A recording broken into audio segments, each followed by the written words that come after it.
Good evening, everyone. My name is Coleman Silbernagel. I am the treasurer of Students Fostering Conservative Thought. Before I get started, I'd like to thank a few people. First, the Eugene McCarthy Center for Public Policy and Civic Engagement and its director, Matt Lindstrom, were instrumental in putting this presentation together. And also, Marty Walsh, Nick Hansen, Kurt Sorensen, and Aaron Grunland, the four people who are going to be debating this evening, as well as everyone who helped to prepare them.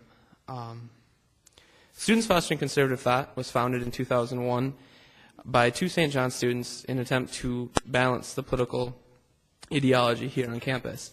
Since then, we've brought in major speakers such as General David Horowitz, Dinesh D'Souza, and John Stossel. Last November, as you may remember, we invited Christopher Horner to come to campus, who stirred things up with his debate on global warming. Tonight, he'll be touching on a bit different of a topic. As many of you are aware, tonight's event was supposed to be a debate about free markets and the environment. Unfortunately, Dennis McDonough, who would be representing the other side, was forced to cancel. Mr. Horner will be presenting his side of the debate, and we call on every member of the audience to help participate in the dialogue when he's finished. I would especially encourage everyone to ask questions when Mr. Horner has finished his remarks. Christopher Horner is a senior fellow at the Competitive Enterprise Institute. As an attorney in Washington, D.C., Mr. Horner has represented CEI as well as scientists and members of the U.S. House of Representatives and the Senate on matters of environmental policy in the federal courts, including the Supreme Court. He is also the author of the Politically Incorrect Guide to Global Warming and Environmentalism, which spent half of 2007 on the New York Times bestseller list. Mr. Horner has testified before the Senate Committee on the Environment and Public Works. He has spoken before European policy bodies and spoken in areas from London to Rome, from Madrid to Warsaw. He has provided legal policy and political commentary to hundreds of radio and television programs. Ladies and gentlemen, it is my honor to introduce Mr. Christopher Horner.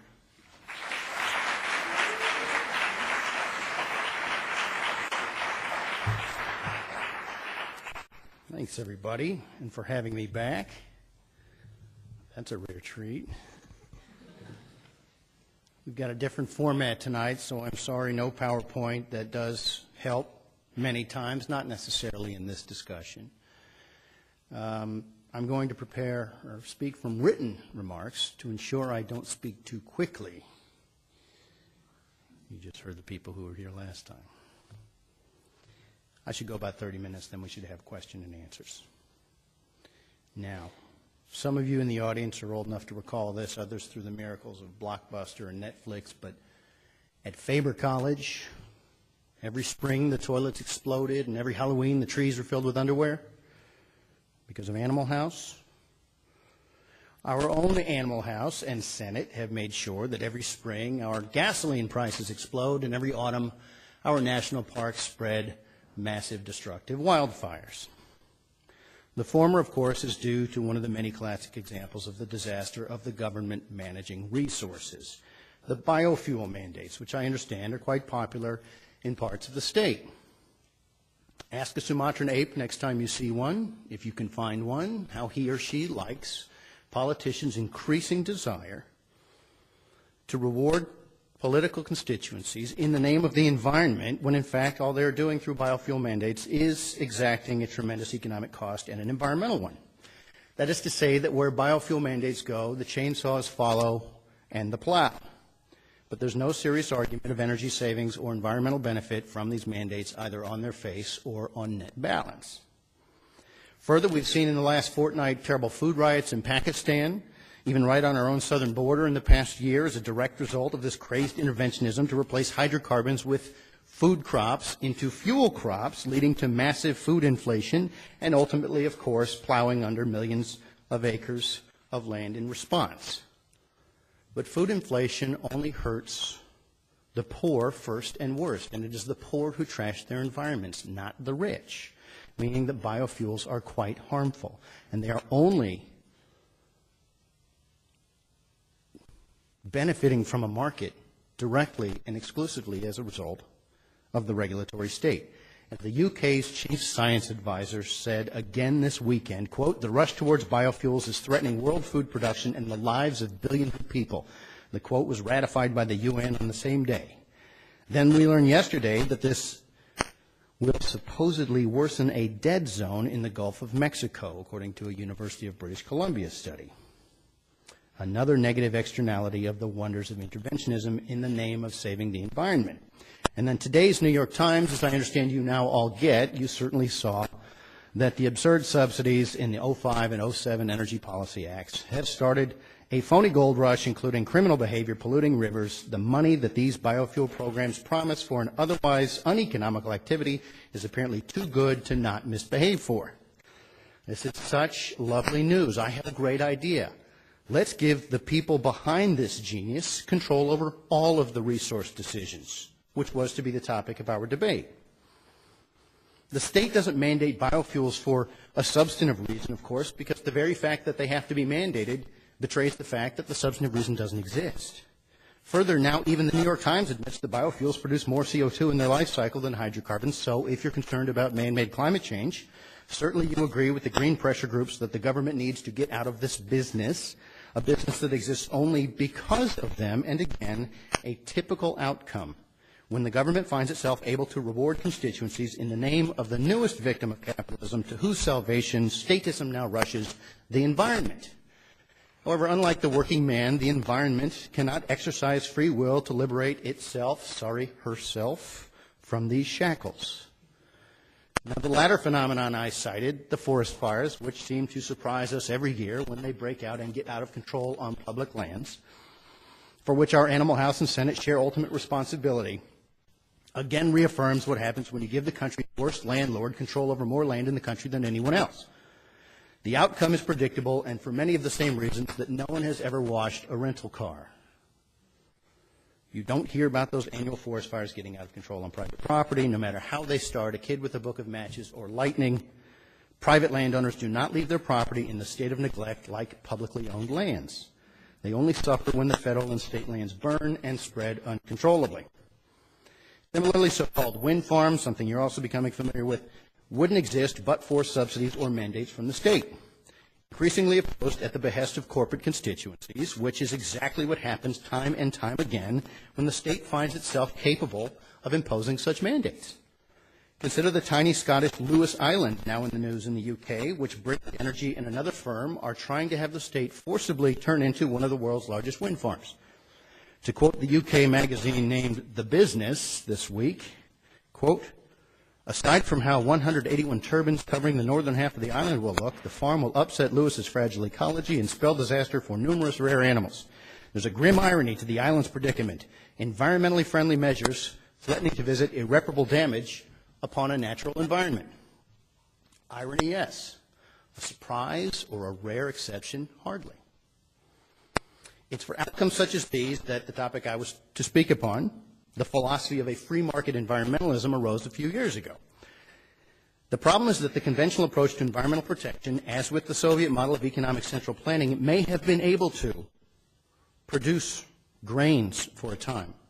Collectivized agriculture did produce wheat, at least in the beginning, taking over from a corrupt czardom, not from a market economy.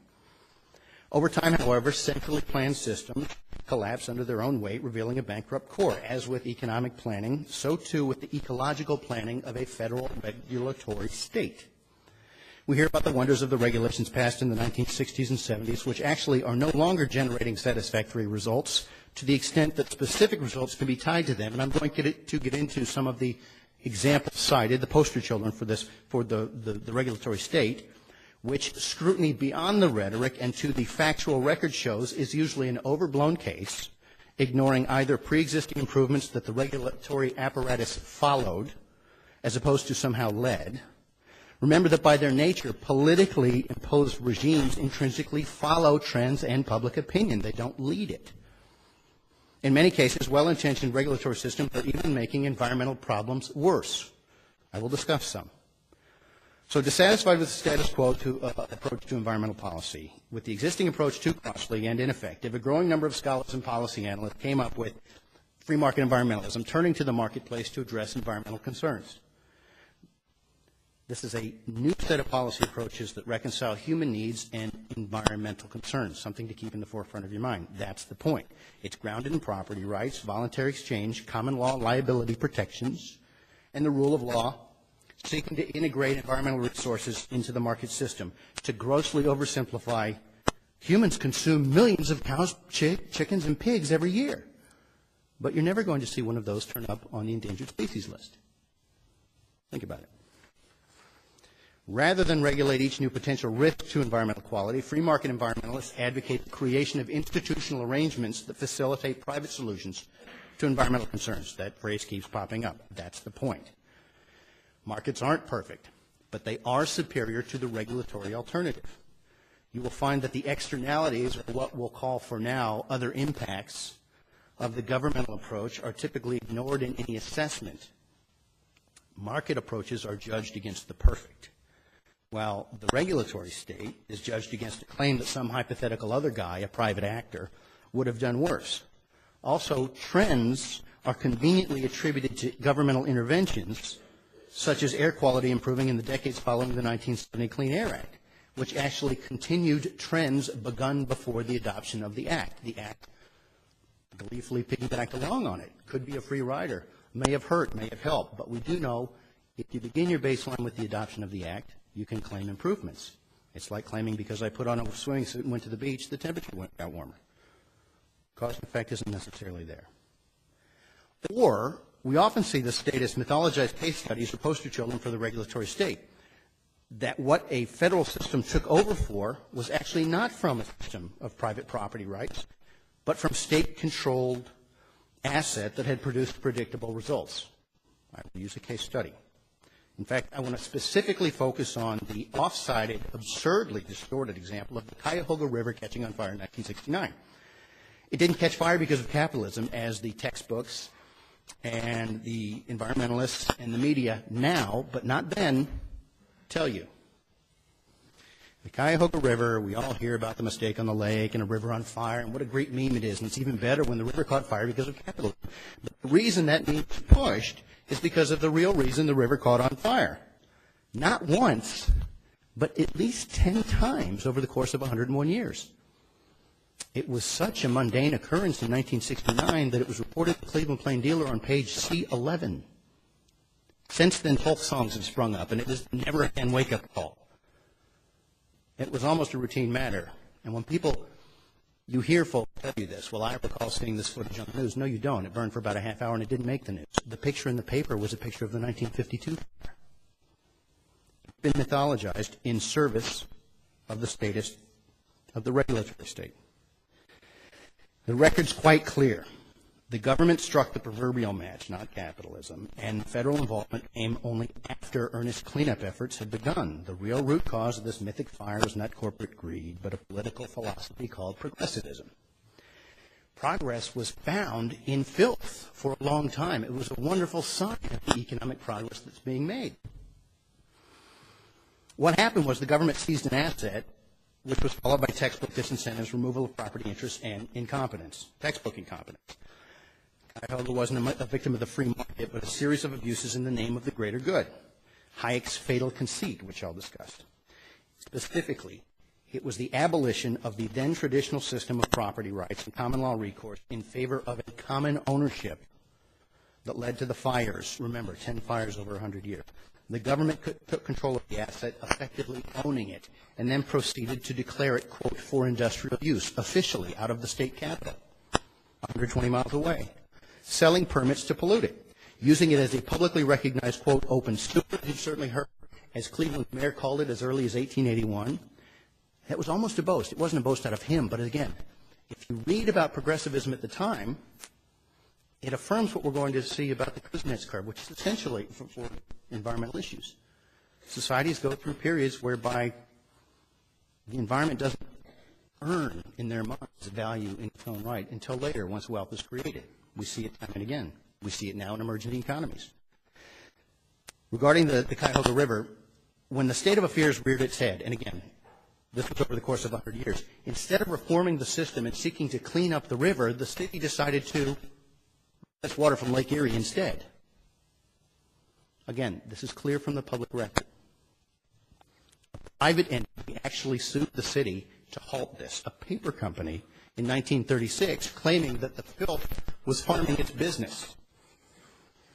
This is what you'll see on this Kuznets curve I'm talking about. The people value a clean environment after they've attained a certain level of wealth. In this case, it came under a system where the progress was impeding efforts for them to start paying for the value of the environment that the people saw as they reached that point on the curve when it came to this. In court, it was the government that claimed in its own defense, quote, a prescriptive right to treat the river as, quote, for industrial use. Their system, of course, also preempted private recourse, as the paper company learned when the court, enamored with the progressivism that was all the rage at the time, sided with the city. So the river actually caught fire 10 times that we know of: 1868, 1883, 1887, 1912, 1922, 1930, 1935, 1941, 1948, and 1952, as well as 1969. It occurred elsewhere: the Buffalo River in upstate New York, the Rude River, the Schuylkill River, and a tributary of the Baltimore Harbor, for example. The 69 fire that's been mythologized in folk songs and so on, it's never again a wake-up call. In the service of statism, again, C11 of the Plain Dealer. The public record is clear. The cleanup actually began after the 1952 fire. The impediment of the state was still in the way for quite some time. But thanks to private efforts, fish reappeared in 1959, what was considered a major achievement. Local businesses voluntarily formed the Cuyahoga River Basin Water Quality Committee in 1963, helping lead voters to put in motion a $100 million bond issue with a 2-to-1 margin to pay for cleanup, well before the 1972 Clean Water Act. Court and other public records affirm that it was regulations and bureaucracy that blocked cleanup efforts in addition to creating the original mess, after abandoning the traditional system of private property rights and common law recourse. The licensing process gave an incentive to pay and removed the disincentive of legal challenge. So, in response, as often is the case, we got bigger and more of the same. But at least again, they inherited this from the Tsardom, not a market economy. Improvement was sure to follow because it had begun sometime before. Private initiatives, forced change, slow was, belated, ahead. But improvements continued after the act, which in effect then took over for Tsardom.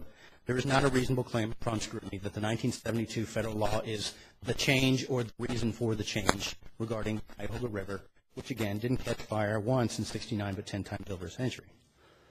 What is clear is what caused the problems, and it isn't what you are told. Now, free market environmentalism recognizes that public officials are not bad actors, only that they act in their self-interest no less than individuals in the private sector, and that bad government policies will result because, unlike private decision-making in the marketplace, public officials are not rewarded for efficiency or punished for waste. Wasting a resource does not result in a loss or reduced profit to them. Further, bureaucrats also tend to favor programs with visible benefits and invisible costs. The market gauges both. They also accept vastly higher marginal costs, as we see in extant environmental statutes and subsequent efforts under the existing Clean Air Act, for example. Much higher marginal costs for much smaller marginal benefits. The market rejects such waste and more efficiently allocates resources. Any analysis must also recognize that every society undergoes this curve I'm speaking of. I'm not going to illustrate here, but when it comes to environmental protection, societies, as they develop, first concentrate on activities that may cause harm to the environment, and by may I mean will.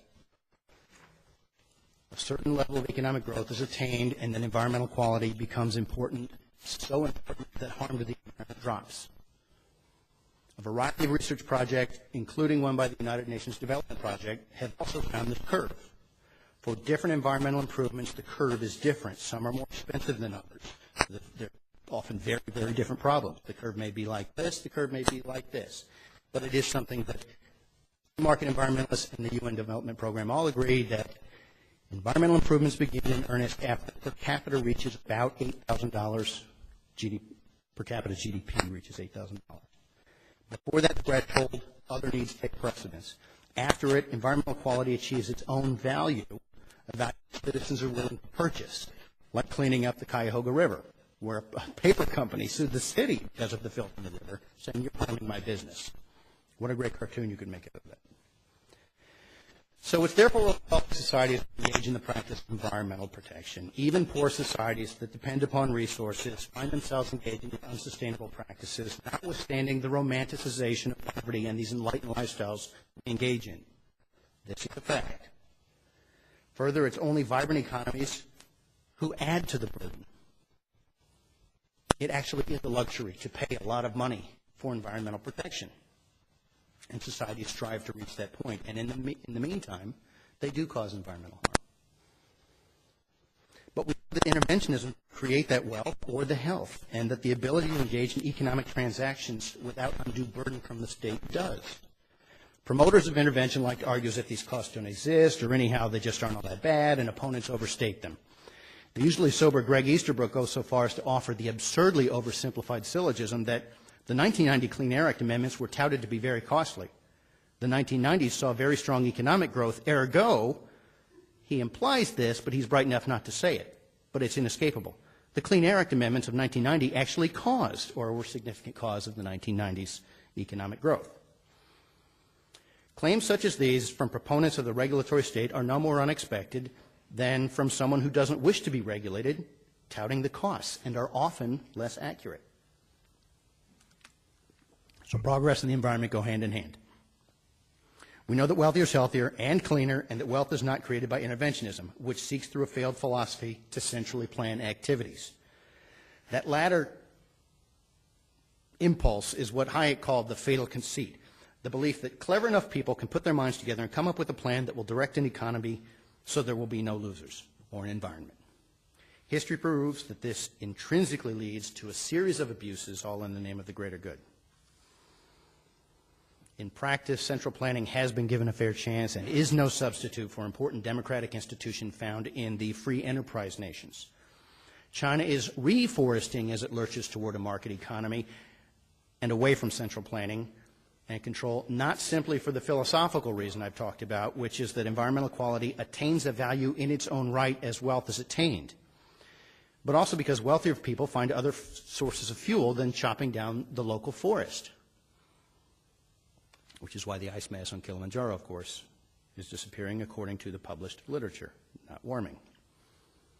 Now, if you advocate central planning in the name of the environment, you don't usually declare wholesale war on the idea of a free economy. I understand that. Instead, you might justify particular curtailments of free enterprise on the grounds of correcting for the externalities. That's the idea that in every economic transaction, while most of the benefits are captured in the price, there are some other effects, mostly costs, that is, negative externalities, that are not reflected in the cost. They're external to the market process, externalities.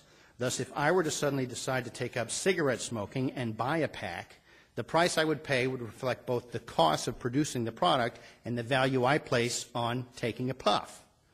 It would not, however, cover the costs of the discomfort I place upon you for blowing smoke in your face. That's a negative externality.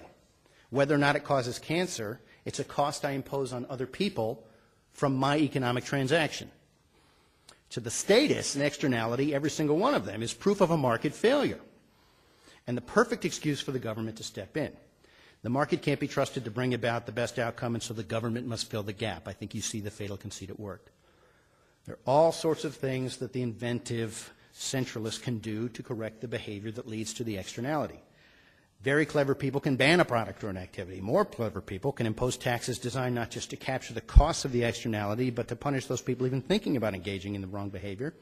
They can issue or sell permits for the activity, which the inventive speculator can trade, creating a new government-approved market. They can subsidize alternative good behavior or products. They can mandate them, or they can do both, as they do with windmills and biofuels. Which one's it going to be? The interventionist toolkit is rich and varied and has a spectacular history of failure. Now, when it comes to the environment, there are all sorts of justifications for intervention to correct externalities. Some activities might endanger rare species of animals or plants. They might involve discharge of pollution into common resources like water, land, or air, harming everyone who uses them. Yet others might pose theoretical risks of harm or future catastrophe, like, for example, genetically modified organisms spreading beyond the intended beneficiaries, or fuel use causing delirious global warming. Each of these is used to justify government control. As noted, the examples of tragedies of interventionism abound. Yellowstone is a disaster, and when the wall fell, we discovered that removing property rights and private management from the equation in favor of state management of resources, well, it really didn't work out all that well. It wasn't a green Eden that we found after all. On our own shores again, let's examine the spectacular flop of the Endangered Species Act, which goes to the lengths of statist nirvana, saying no cost or property right is too high to sacrifice to save a snail daughter or the like, which, as we have also seen, allows individuals with absolutely nothing at stake to fudge the science, act rashly, and block dams, for example, when it turns out their claims that the snail darter doesn't exist anywhere else prove to be phony. The Endangered Species Act has led to very negative externalities, such as the philosophy it has instilled in property owners when they find an endangered species on their land to shoot, shovel, and shut up. We also have documented practices of harvesting forest land well before one would otherwise do so, for example, even decades in advance of what would make economic or environmental sense, because they've learned at about what point in certain trees' lives that certain nesting birds find them attractive, and those birds might be endangered. And when they move onto your land, they turn your piece of property into something that can be only used to house those birds nesting. In short, the Endangered Species Act actually endangered species. It wasn't the purpose of the law, I understand that, but it is undeniably the outcome. And it appears to date that there's nothing we can do about it democratically because of the noise machine designed to ensure that the only changes that are permissible are more of the same as opposed to reforms, such as the peril of policymaking not found in the market. Here you see negative externalities of interventionism. Environmental problems do often arise related to markets and property. But interventionism doesn't somehow avert that and actually carries a host of its own such outcomes, negative externalities. This is our starting position. There are costs to both. Not the phony comparison of one versus perfection and the other compared to a hypothesis or a flawed case study that might have been mythologized or made permanent in folk songs. The solution is what is at issue here. The solution is not to abolish markets and property rights, which is precisely what interventionism does. It removes incentive, it removes private recourse, and it gives individuals without incentive control. And what we've already covered with the windmill and biofuel examples remind us that the wrong reply is the usual reply, which is, well, the government can step in and create a market. We know how that play ends. Now, so to wrap up, regardless of your feelings about what caused what in the past, the principal problem now with the statist approach is that the statutes, the regulatory state, no longer deliver benefits worth their cost, which is to say two things. First, if the law disappeared, we would still have environmental protection because we are now clearly demonstrably wealthy enough to demand it and would obtain it through existing institutions, including property rights and private recourse. The rule of law. Remember that these trend lines began before the statute was enacted and that intrinsically political responses are just that. They are responses. They are politicians reacting. They are implemented several years after the law is passed, by the way, so it's even more deceptive to say, well, look at 1970, look at that's where the trend line began. That actually proves too much. If we eliminated recent regulations under the Clean Air Act, those statistical deaths that they supposedly avoid, like the 1997 particulate matter and ozone rules, were adopted saying these will save 40,000 lives a year. And we'll go through the traditional 18 to 26-month rulemaking process to get there, which is saying that there's at least 60,000 deaths that they consider acceptable losses to not have to go through an emergency rulemaking, which is available to them, which shifts the burden of proof, and they'd have to justify claiming 60,000 statistical lives were saved. These wouldn't turn into real bodies if we somehow abandon these rules. They would remain statistical deaths. Second, remember that the bureaucrat exercises the instinct not of declaring a job done, but instead finds new ways to claim indispensability. You don't see EPA declaring an environment clean, though they do tell you, look how much you worship what we have done, but if we don't do much, much more, which means with a much greater stake, authority, and budget, you're all going to die. Read the Environmental Protection Agency's inconsistencies sometimes. They praise the work they've done and look at what we have wrought, but if you don't do more, I swear you're all going to die.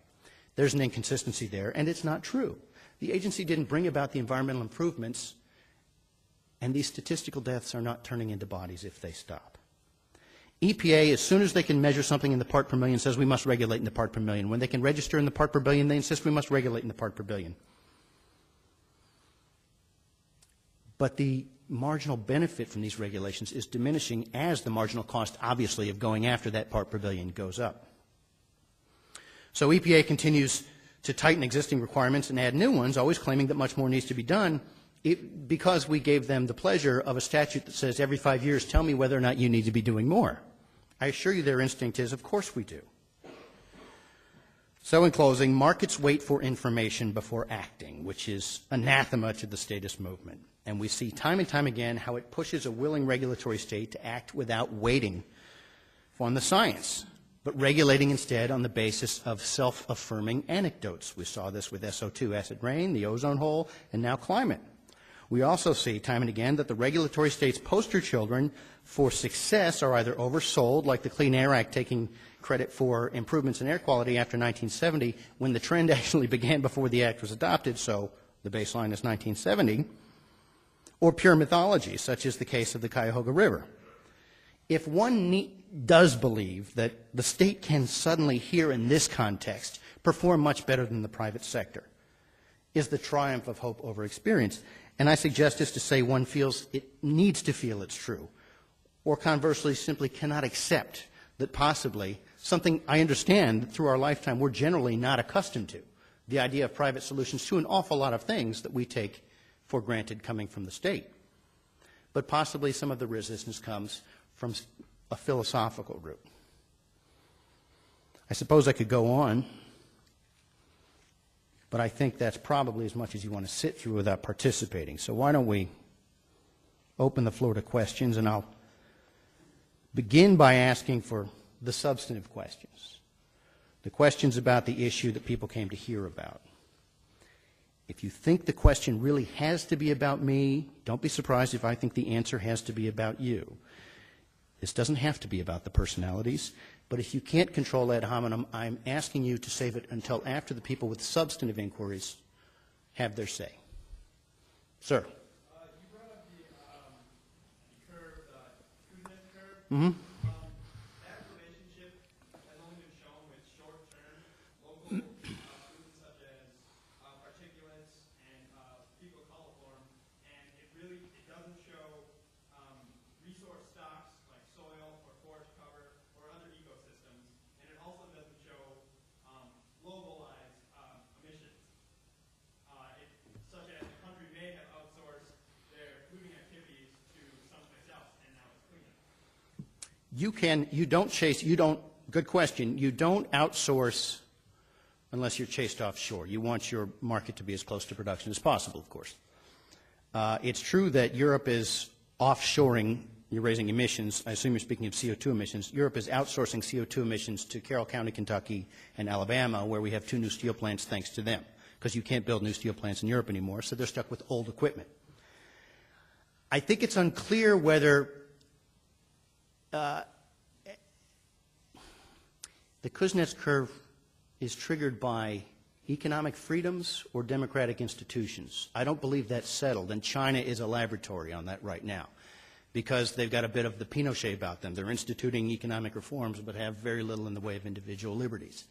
But you do see that, and again, on every environmental indicator you raised, there's going to be a different curve, but I suggest that's not true. When you see in our history, for example, every environmental indicator has improved for decades, not on the same path. Some began at different times, clearly with different stimuluses, but generally the idea is that wealthier is healthier, and people value these various environmental indicators as they come to their attention and they can afford to care about them. Now, given that all of our indicators continue to improve, even Easterbrook is reduced to saying, I admit everything is better, soil, air, water. So I'm very worried about CO2, and that's going up. That's an acknowledgement by even a fairly strong proponent of the regulatory state that everything has, it's tough to deny. Carol Browner's parting speech as Clinton's EPA administrator was to say, over the past 3-4 decades, everything's improved, and she went through the details about how many more miles, individual miles driven, and yet emissions are going down and so on. So everybody has admitted that every indicator's improved, and it improved as we got richer. So I dispute that the Kuznets curve, as applied to the environment, has only been proven with particulates and a couple of others.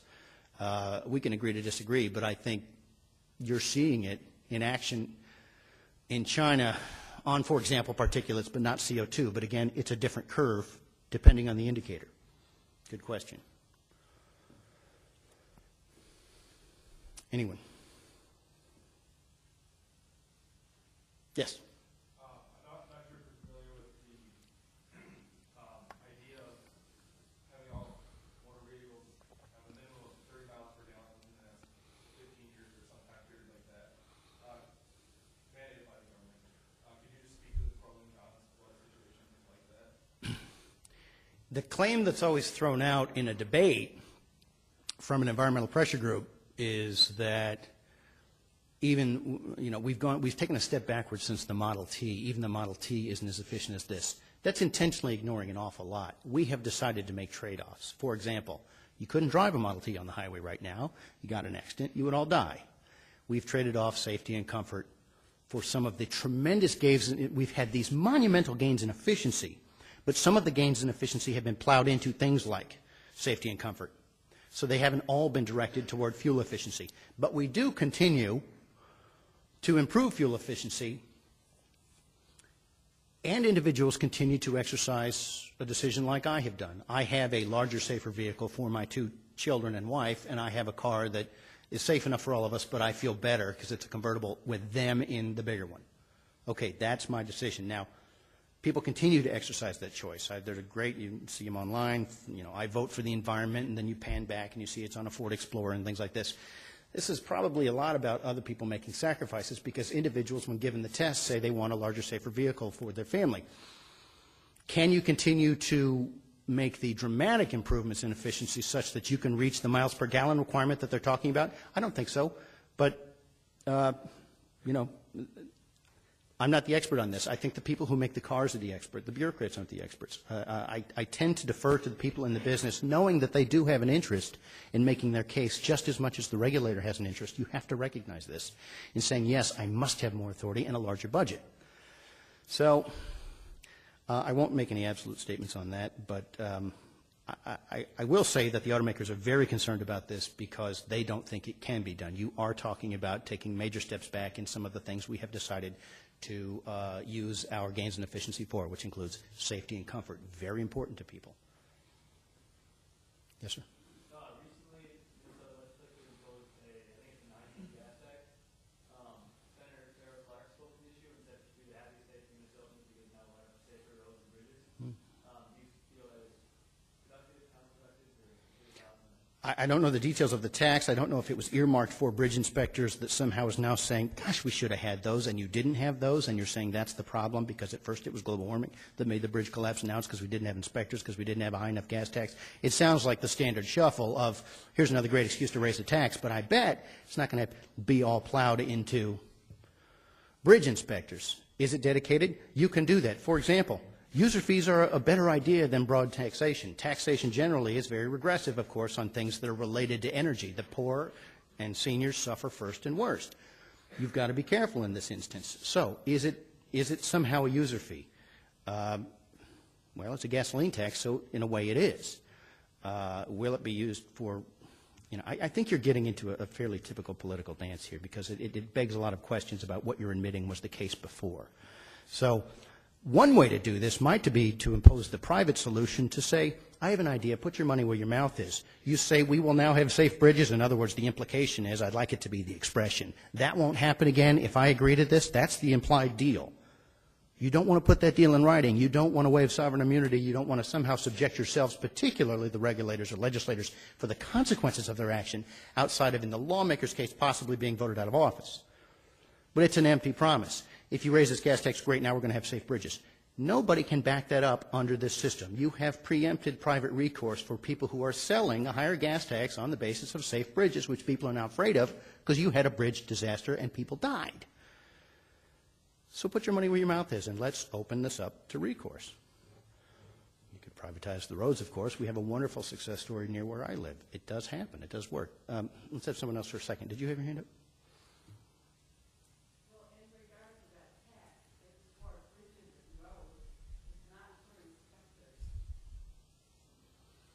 Okay, so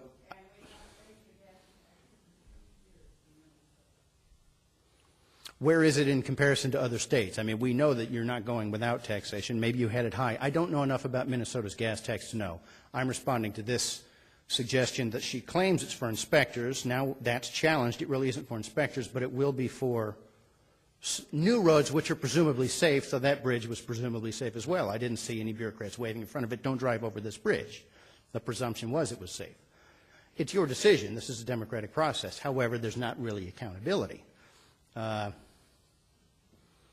could ask her for a better guarantee. Yeah, Matt. Yeah, I think you did a nice job of describing the government failures, and plenty of folks in the environmental community would agree with, I'd say, just about 100% of your examples of where government policy creates a lot of disincentives for environmental quality. I guess I'm wondering, specifically about how the free market particularly would best suited to protect the environment. And I'm wondering, this one case would be, should, for example, national parks, which are admittedly way overused, national forests, BLM land, and so forth, should that simply be sold off to the highest bidder in a both market auction and so forth? And would that, in fact, create a healthier environment, however you want to choose to define it? We know a couple of things. We know that the government is proven to be the worst landlord in the country. We know that, again, you go back to nobody washes a rental car, every day's Earth Day when you own the property, and all sorts of adages like this. To the highest bidder is generally employed as a pejorative, but the truth is, if you're selling it off not to in a no-bid contract, you're selling it off presumably even the government to the highest bidder. I can't guarantee that. So let's say you sell land off. We know it would be more efficiently used. Whether or not they would all still be forests that, well, certainly they wouldn't be forests that are left in condition to burn down like they do, and they do because of rules that we have imposed, and we know this because private land doesn't do this. Private land gets caught up in it later, but these things don't get out of control on private land, and it's a very, very difficult case to argue against. If Yellowstone were privatized, would it be in the shape it is in? My point is, we're speaking about the future and the past is, I know the state has a wretched record, and I know that private interests, certainly in comparison, but generally have a very good record, but neither is perfect. Let's just not compare one against perfection and one against what some private actor would have done. All I can say is that the general statement, it remains true. You know, I know that the question was styled at first. I saw in the email that I was to argue free market environmentalism is best suited to protect the environment, and I strongly agree it is. And we have tried this in the past. And when we abandoned it, we had things like the Cuyahoga. And the other gentleman was to argue that maybe not always. Well, I don't have examples where it isn't, but I do know that outside of certain laws of thermodynamics, I don't generally make those always cases. There may be exceptions. I just don't know them. Where do I trust the state more to be a responsible actor? I want to ask you, do you really generally, as a rule, believe that the government is a responsible actor, and do you believe that the government that you don't have recourse for except through democratic institutions is a more responsible actor than a private entity that has the threat of what you might do to them hanging over their head all the time? The record says they're not. That's my point. I can only make the sweeping statement and can't be proved wrong until we do it, that yes, I think the private actors would do a better job than a very poor landlord, the government. And I understand. I didn't argue both sides of the issue here, except to say there is no perfection. Markets aren't perfect, and markets have negative externalities. I'm saying that when you have private recourse, you take care of them better.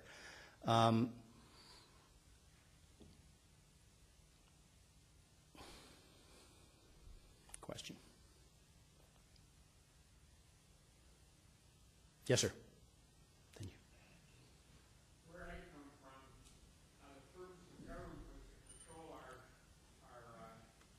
appetites and to control our original sin, and the purpose of the law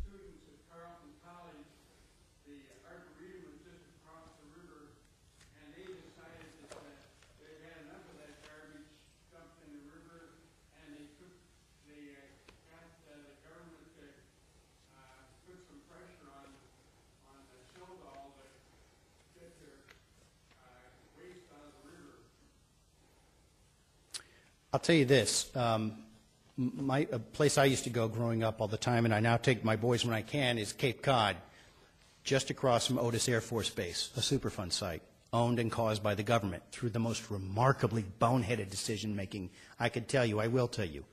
They had fire training practice where they'd pour their waste, hazardous liquid waste, on the ground, ignite it, and then rush them out with hoses to pour copious amounts of water on this thing sitting right on top of the water table, and they all leach down, and then this plume, migrating at some rate I don't remember, moved to everybody's water supply.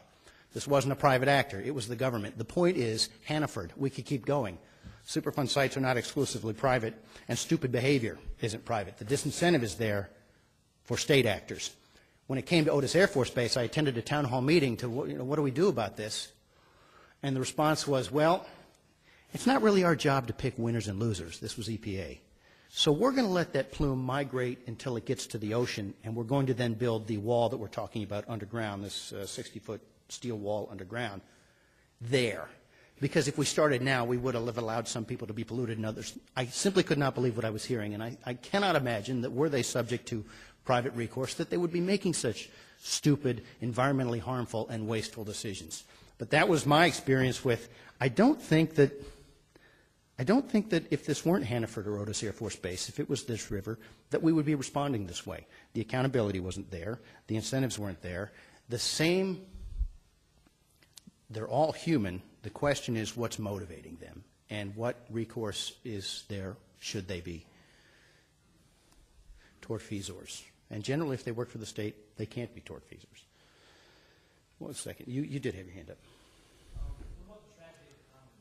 Examples we brought earlier in the very beginning of your presentation that say cows, chickens, and other types of stuff are actually produce more when that's a valuable resource. But would you care to expand more on the tragedy of the commons and specifically what a counter-argument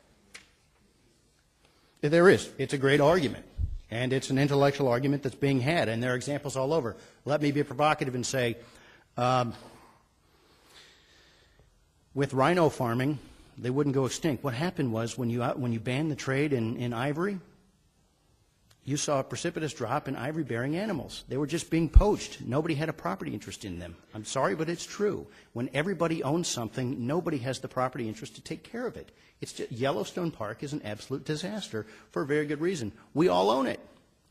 It's, again, nobody watches a rental car. Every day's Earth Day. There's a great new book coming out by a colleague of mine, and he goes through this. He's from the United Kingdom, and so he uses a line of argument that they use generally there, but it involves nobody spits on their own doorstep, and when somebody spits on their doorstep, they get angered and they take recourse against them. The key is to make sure everybody has a doorstep. And then the actions begin to sort themselves out, and the behavior is more appropriate. And if it isn't, then again, recourse is a very key word here.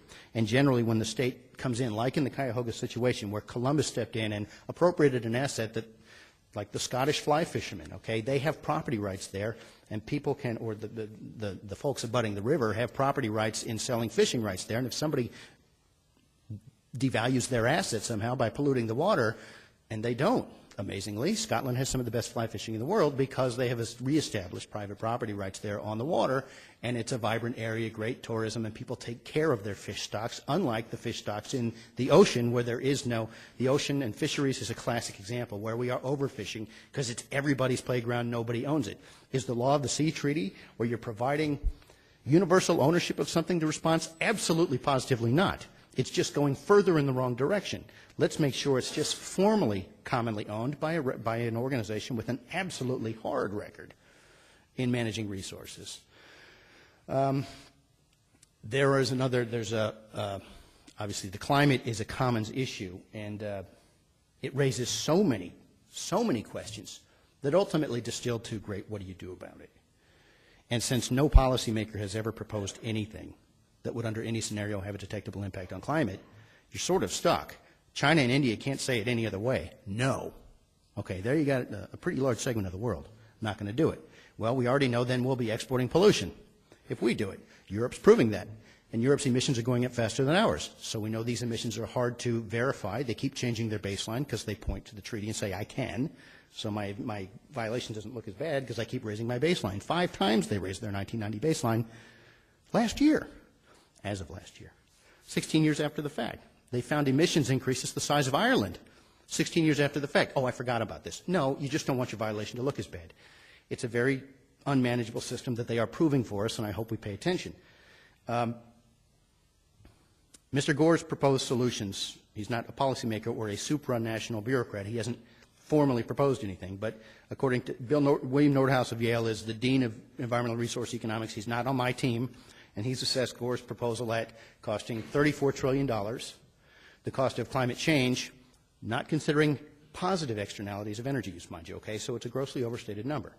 But climate change is supposed to be $22 trillion. Gore's solution is $34 trillion. I'm starting to get it. Would that fix the problem? No. He says that would get the bill down to $12 trillion. Add 12 and 34, that's a $44 trillion bill for something that would cost $22 trillion, leaving you exactly twice as badly off as you would have been under a, quote, mythical do-nothing scenario. Again, the healthier economies like the U.S., China's not at that point on their curve, which I suggest does exist for this. And it probably won't be for a while on carbon, I admit. We don't know these things. These are theoretical. But the U.S. is the world leader in reducing the rate of growth of CO2 emissions. Terrible for the template. I understand that. It's not the storyline, but it's the data. And Europe's emissions are going up since 2000 at a rate of 4+ times as fast as ours. Okay. If you focus on economic growth, you pull through technology. Ours isn't really a free market. Ours is a heavily distorted market, but it is performing far better than all the rest. The climate ultimately is the ultimate commons, and I suggest that were you to get further around that elephant in the bathtub, the science issue, that the stewardship argument and tragedy of the commons or climate change as proof of a market failure is generally invoked as a way to get around the big problem, which is the science. Precautionary principle, just in case. Okay, but again, you've got this 34 trillion plus 12, 44, twice as big as 22, and the rest of the world has said no. I mean, there's about 6 different ways why this ain't going to happen. I think you better do what every successful society has done until climate change becomes proof to the market. That is, catastrophic man-made global warming as opposed to climate change, which it's what climate does. Okay, it's never not changing. And that is to adaptation. Mitigation, pretending we can suddenly control climate is a bit of pie in the sky. If you think it's really here and bad now, why are you proposing something that would under no scenario have any impact? I think maybe it's not about the climate. Adaptation. Wealthiest societies adapt best. Climate's always changed. It's always been among the greatest threats to the world's poor, who are the least able to deal with something that's always there, always unpredictable, often severe weather. Who deals with the storm best? Exact same storm, Florida and Bangladesh. Where would you rather be and why? I suggest you're going to have to keep doing what man has always done in the most successful societies, which is adaptation, unless and until this thing comes more clear. And to some people it's religion, I'm fine. I won't persuade you. But ultimately you have to ask yourself, then why has nobody ever proposed anything that even they say would have a detectable impact on climate? It really puts tragedy of the commons to the test, but it's subject to a pretty sober analysis. Yes, sir.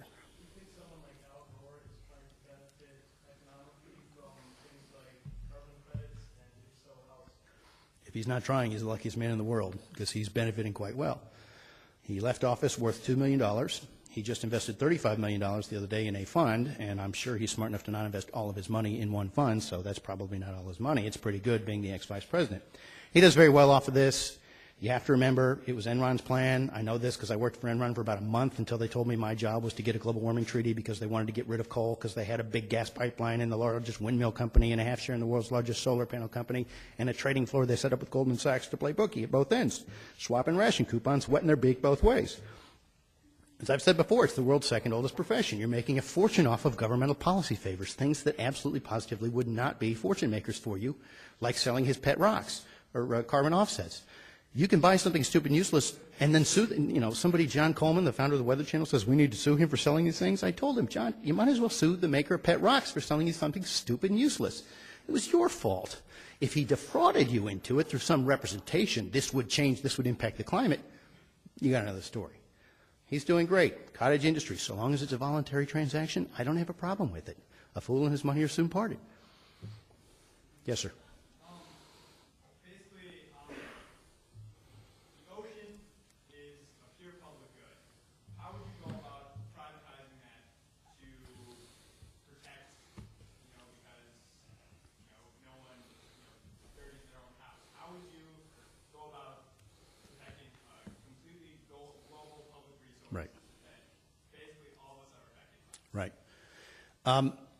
The fact that it hasn't been done is a sign that it's a very difficult proposition, but the very easy answer, which tells you nothing, is the starting position in my mind, but not everybody's, and that is the basic. Introduce property rights to this commons, because then people protect their issue. But how do you then, we have a very difficult situation. Again, a supranational agreement is no more enforceable than saying, unless you drive around your plot, keeping people off of it, which is possible. How do you enforce this? We know with whaling and other treaties that people, or with Kyoto, people don't comply. They lie. They run around saying it's enforceable when on its face it's not. Kyoto expressly says it's not enforceable, and every reporter you know writes that it is. These things aren't enforceable, and sometimes they even say so. So which one's less bad?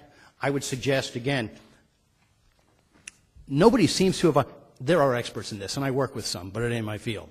But I know that there is a raging debate about how do we get people to accept the idea of privatizing fish stocks because it's the only way we will save them. And I agree. We're overfishing. You've got a real problem. The earth is very resilient, and man is smart, sometimes way too close to the edge, and may figure this out. But it does seem to me that you do have to do something different. And I just think the history of international agreements isn't all that stellar. This is something that, economists love this. Well, sure it works in practice, but will it work in theory? Generally, introducing property rights to fish stocks, for example, Scotland is a wonderful case study. Several great papers have been written about it. Applying that to the oceans is a little bit of a less discrete issue. The ocean's a very big place. It's 2/3 of the world's surface. So enforcement is always going to be a problem. So I have to admit defeat. I can't answer that other than it does seem to me that introducing private property rights to this commons, I don't know how. I'm not saying people don't. I'm saying it's not my area of expertise. Yes, sir.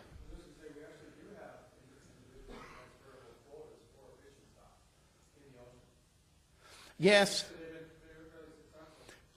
It's not comprehensive, right? It's a start.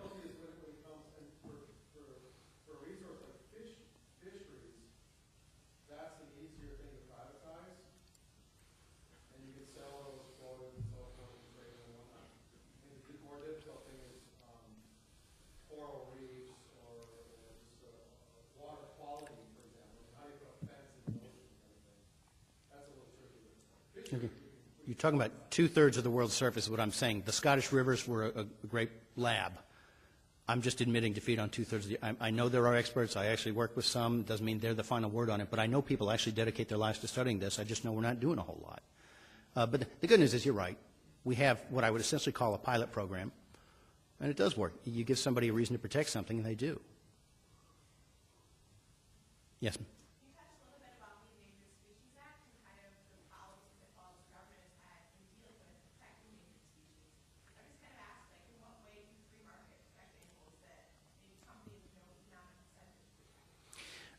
There's a great expert from Africa named James Shikwati on this who talks about the experiment in Africa with, okay, you've got the tragedy of what happened when you prohibit trade in ivory and nobody owns these animals.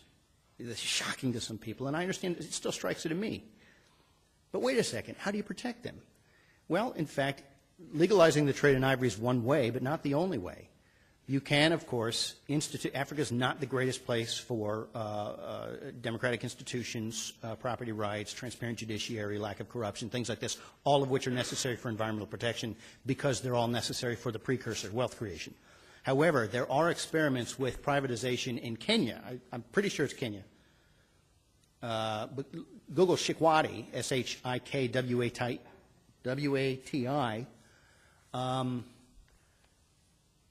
and Ike Sugg, I-K-E-S-U-G-G. He hasn't written on it in a while, but he did some great work on the problems with maintaining ivory stocks in the face of a ban and no private property interests. But that is, I said, I'm going to grossly oversimplify and say, why in the world? We're eating millions of them a day. Surely they're going to disappear. Hardly. The fact that we're eating these things is, you could make the claim that if spotted owl were a delicacy, there'd be a lot more of them. I mean, just to take this to its logical conclusion. The fact of the matter is, the way the institution we have established is to make sure that you have a disincentive to this thing procreating, because if it comes on your property, you lose your property. And people have done, like I say, shoot, shovel, shut up is real. I mean, people do this. And I forget the sort of tree, but in Georgia they do this. They harvest their trees 20 years before they expect this, it might be the cockaded woodpecker, I don't recall, moves in, because when he moves in, they lose their land. So it's got very negative environmental impacts as well as economic. It doesn't make sense. And if there was another way to manage this, we ought to look at it. And it does appear that this is the wrong way, and that when there is a private property interest, the animals tend to flourish. Start with the ivory-bearing animals, because I think that's actually considered a case study in success. It isn't institutionalized. It's still at sort of the, I guess you'd call it pilot program stage, but it is probably a decade long. Yes, sir. Isn't there a cap-and-trade system on sulfur dioxide, carbon dioxide, and the shining success of the EPA? Doesn't it kind of show that government can do something, and cap-and-trade on carbon would be just as successful? Here's the problem with that. There is an SO2 trading program, and it was we did this, and Europe waved it around. We modeled our CO2 cap and trade upon SO2. I'm not going to talk about the CO2. I'm just saying it was considered such a success because CO2 emissions did drop. Several things happened that aren't credited, and one is this was put in play in an election year when most of these things happen. It was enacted, the 1990 Clean Air Act amendments, before the thing that they were waiting on, which was considered the condition precedent before we act. Congress had spent $530 million on something called NAPAP, the NAPAP study, the National Acid Precipitation Assessment Project or something. And the NAPAP report was supposed to tell us whether or not the Adirondack Lake's pH level was above normal. It turned out the answer was no, but the answer was too late. But it didn't matter. There was an election coming. We adopted this, and it turns out that we also deregulated the railroads, which wasn't anticipated. And that allowed you to bring Powder Ribbon Basin coal to eastern facilities that were planning on burning West Virginia coal, for example. So a lot of folks just chose not to install the scrubbers, which is spraying limestone on the emissions. And it made it much cheaper, and the problem turned out to be essentially not existent because the study, which we only spent $530 million on, said essentially that. The Adirondack's pH level was whatever, 6.7, and that was normal was 6.5. It was essentially in the margin of error. And we resolved a crisis that probably didn't exist. The question is, it's like the satellite data. Why are we spending all the money on it if we don't want to hear the advice? And NAPAP is a classic example of a political solution responding to, it's I suppose in a way, it's public choice, and the people were demanding this. They really weren't, but there was an outcry. It was the next in a series of crises, and there is always one. And this was something to get rid of our most abundant, affordable energy source, coal. It didn't, though, because man is very innovative, and a lot of the estimates for the cost were too high, not just because of rail deregulation, but in fact because when there was a profit incentive, people found a way to spray limestone over the emissions, in essence. So SO2 is oversold. But it is an example of where there is a pollutant, and this is a misstatement. This is a market mechanism. It is essentially, my colleague Fred Smith calls it market socialism, because you're having the government come in and create false artificial scarcity in something. But they did do that, and they rationed it. They capped it. And when there were blackouts in California, there was a specific discrete blackout that was attributed to the absence of SO2 permits. And ultimately, the state had to waive the requirement. Because there weren't enough ration coupons to go around, we're going to stop generating power. You threaten people to stop generating power, and they start to focus their mind a bit. This is a pollutant. It's not an intentional product like CO2. It applied to a pollutant fairly well. We're trading it, and it works. Again, there have been shortages. It's artificial scarcity. You're going to find that. As power needs go up, unless you get windmills after a couple thousand years to finally start supplying your needs, then it's not going to happen. You're going to run out of credits. So it is the most efficient way to allocate ration coupons, this market mechanism. It's oversold as it's the most efficient way to reduce emissions. And nobody, when pressed on that misstatement, will support it. It isn't an accurate statement. Everybody says the most efficient way to reduce the emission of something, if you really have to, is to tax it. The Congressional Budget Office and Billy Pizer from the center-left think tank Resources for the Future all say that a cap-and-trade scheme, at least CO2, is about 4 to 5 times as expensive as just taxing it. Politicians don't like taxes. That's obvious. It's worth making it 5 times as expensive to hide it. It's not really something they're proud of. Well, this is, again, a problem with the politically imposed systems, which, again, they don't lead opinion, they follow it. And this is a very inefficient use of resources. A cap and trade applied to CO2. We see it spectacularly failing in Europe, so we have a false debate here between presidential candidates. Well, he wants to give the ration coupons away to industry like in Europe, and I want to auction them because my nuclear power buddies like that scheme. They make a lot more money. It's a phony debate. It's too bad. We should have the debate, and if you really want to reduce emissions, tax them. That's clear. You want the state to intervene? Tax them. It's clearly the less mean thing to do, and nobody wants to talk about it. Again, a fatal flaw with the political system. Every system's got flaws. I'm just saying this is a very bad flaw of this one. Yes, sir. Private recourse in every industry that is needed. For example, the river, the people went and cleaned it up because they wanted to. They started a committee to make it clean. But if you have something like coal power and a person doesn't agree with the CO2 emissions they have or the sulfur, is it reasonable for them to stop using their electricity or to ask for a government mandate that would protect them? You don't have to, of course, nobody can make you buy. People have this false construct, well, you know, I don't like energy use, but I have to. No, you don't. There are a lot of people who actually move off the grid, and there is before the bombing started, the Unabomber, people do that if they really strongly disagree. Nobody's making you live the lifestyle you lead. You have to prove damages, however, and that's a problem. Now, if you can prove harm, then you've got an issue. And then you've got to have causation is an issue. That's what gets down again with the climate issue. You've got a problem. You get a jury, you might be able to convince them. I rather doubt it, but you might. But you've got to prove harm and causation, and that's a very difficult situation here. You're talking about particulate emissions, okay, and asthma. Well, if you can identify the source of your problem, yes, you have recourse. And if the state has fallen down, and that's entirely possible, then so long as the system in place has not superseded all of your private rights of recourse. And I think in that instance, you probably have a claim. I'll be honest, I don't know if under the current regime, like with the river, you have no claim for your asthma being triggered, that somehow because we're continually ratcheting down these particulate matter requirements. Asthma continues to go up as air quality continues to improve. You know, the silly causation argument is, well, improved air quality increases asthma. That isn't it. There are other problems. They're societal. You're keeping kids inside too long. There's animal dander, cockroach droppings. You've got real known stimulants that are leading to the increase in asthma. So I think you'd probably have a hard time with an action against the power company anyway. Yes, sir. I'm going to quote Free Market Environmentalism here in the book. Under private ownership, profits and losses are the measure of how well decision makers are managing. This gives owners the information and incentive to measure performance. Do you agree with that statement? Yes, markets operate on the basis of information. Well, can you give me the values of some of the other biodiversity reports, such as the production of oxygen, the production of water and air, or the phosphorus cycle, or photosynthesis? These things don't have markets, and how are they valued through just profit and loss statements? They don't have markets. You're right. Of course, they're not threatened with stopping either. We have much higher crop yields because photosynthesis is improving with a fertilized atmosphere. I don't know what your question is about. You want me to put a dollar value on something? I think you're trying to distort the issue. We don't have an individual who says, okay, this is worth $3.50. You have a society placing, as you understand how markets work, societies will assign a value to something, and that value will change over time, and the value actually gets dearer as wealth increases. People are willing to pay more.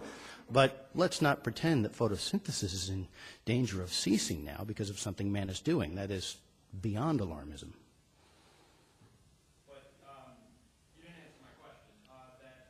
You want me to place a dollar figure on photosynthesis, and I'm sorry, I think that's a silly question. Okay, biodiversity is one of the leading factors of how well an ecosystem is doing, and under free market environmentalism, they say the best way to measure that profits and losses. How would you do that? No, I'm not calling biodiversity a corporate entity, and I don't think that's what the quote said. I think that's a distortion. Biodiversity, or any other environmental indicator, is assigned a value. We value clean water. We value clean air. If there were no EPA, we would still obtain clean water and clean air. Biodiversity is something we've not been pressed to really place a price tag on, but we may. We're moving to, and actually, an increased exercise in property rights is NIMBYism. NIMBYism is a sign you've arrived as a society. People would rather have X than the wealth next door, the job.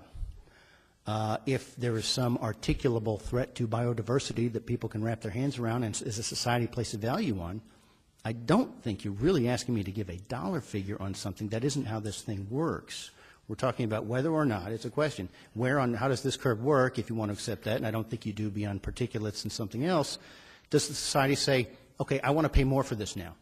But it's pretty clear we do that, which is why I suggest all of our environmental indicators improve with wealth creation after they have that rough time, which for us is, as even Easterbrook admits, not the case anymore for anything unless you think man's contribution to the CO2 budget is a problem.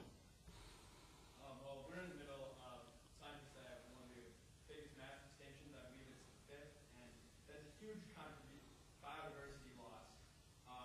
We're losing animals that haven't even been discovered yet, according to most scientists. And, this is a huge environmental problem, but under, certain private property rights, the market doesn't provide any information or the incentive to, protect that. James O. Wilson wouldn't be given much credence in court with the claim that we're even losing species I haven't found yet. You can make it all you want. Probably best do it on a street corner, not in a courtroom or seeking regulation.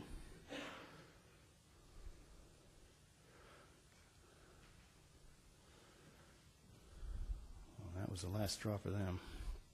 All right. Yes, sir.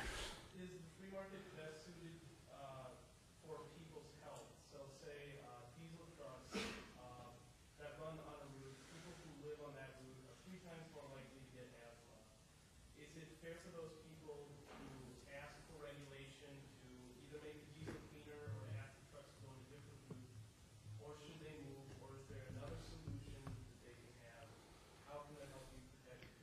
Well, generally what we do is establish emission performance standards for a piece of equipment, depending on which title of the Clean Act you're talking about, or particulate matter standards for the air, or both.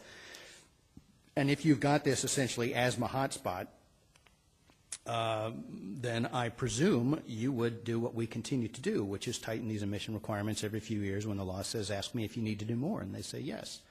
You have to remember, you're asking me if it's splitting the baby here.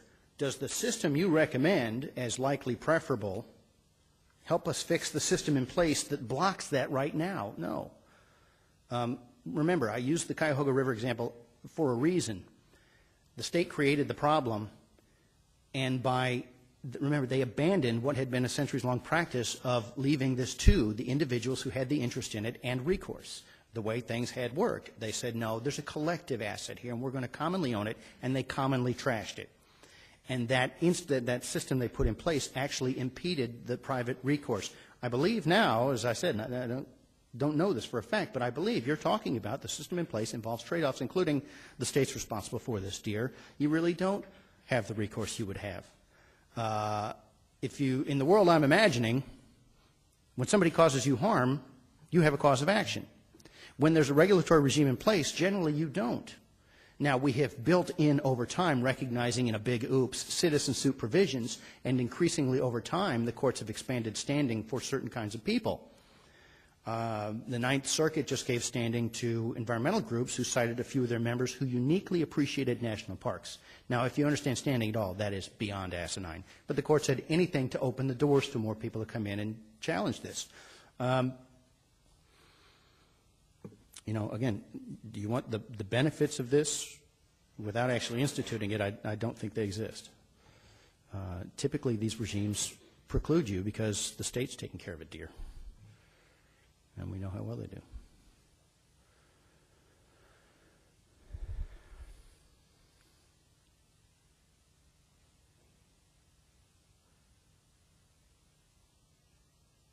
Well, you've been great. Thanks. Appreciate it.